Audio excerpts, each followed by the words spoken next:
Arestado isang lalaki dahil sa pagnanakaw umano ng motorsiklo sa Antipolo City. Nahuli ang suspect ng tangkaying ibenta ang motor online. Paliwanag naman niya, hiniram lang niya ang motor at ibabalik din niya. Laging una ka sa balita ni EJ Gomez, exclusive.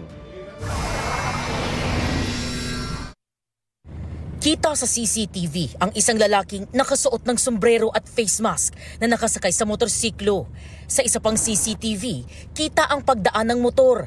Ang lalaki, ninakaw na pala ang motorsiklo. Ang motor, pagmamay-ari ni Rochelle na taga-barangay Mayamot, Antipolo City. Una raw nakita ng kanyang anak ang isang lalaking umaali-aligid sa harap ng kanilang bahay.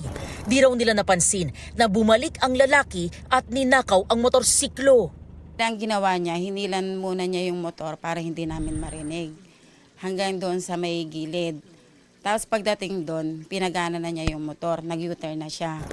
Tapos pagdating dito sa may malapit sa amin, hininto niya ulit. Dito sa may gilid, dito niya ulit pinaandar. Nung nung anak ko na narinig niya yung tunog ng motor, bigla siyang gumanon, umikot ng pagganito. Hindi na niya nahabol yung suspect. Inireport nila ang insidente sa barangay. Sa follow-up operation, nakuna ng suspect sakay ng ninakaw niyang motorsiklo hanggang pumunta siya sa Orchid Street kung saan siya naninirahan ayon sa barangay. Ang motorsiklo ibinibenta na raw ng suspect online. Nagkataon din, ang nakuha ng motor ay nag-check sa online na ito'y nakita niya yung motor niya ibinibenta na ng suspect. Gumanap na buyer, yung may-ari. Nakipag-meet up daw ang may-ari ng motor sa suspect. Nagkahabulan na doon siya tumakbo sa papunta doon sa motor, natrap na natin at yung motor na mismong ninakaw ay yun na rin po yung gamit niya para sa diretso siguro sa pagbenta. Arestado ang 29 anyos na suspect.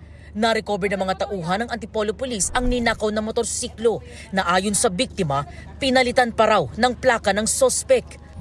Ayon sa barangay, nakapambiktima pa ng ilang bahay ang suspect 2 araw bago ang pagnanakaw ng motorsiklo. Nahuli na po natin, naglabasan na rin mga complainant, marami siya nakuha mga cellphone sa mga bahay-bahay na talagang kung sino madaan at may makita siyang pwedeng kunin, mga kinuha niya.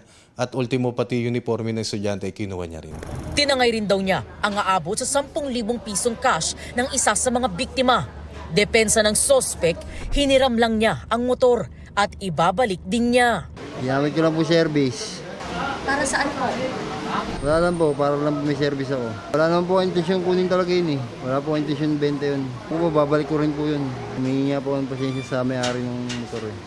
Sinampahan ng reklamong theft ang suspect na nakadetain sa Antipolo City Custodial Facility. Ito ang unang balita.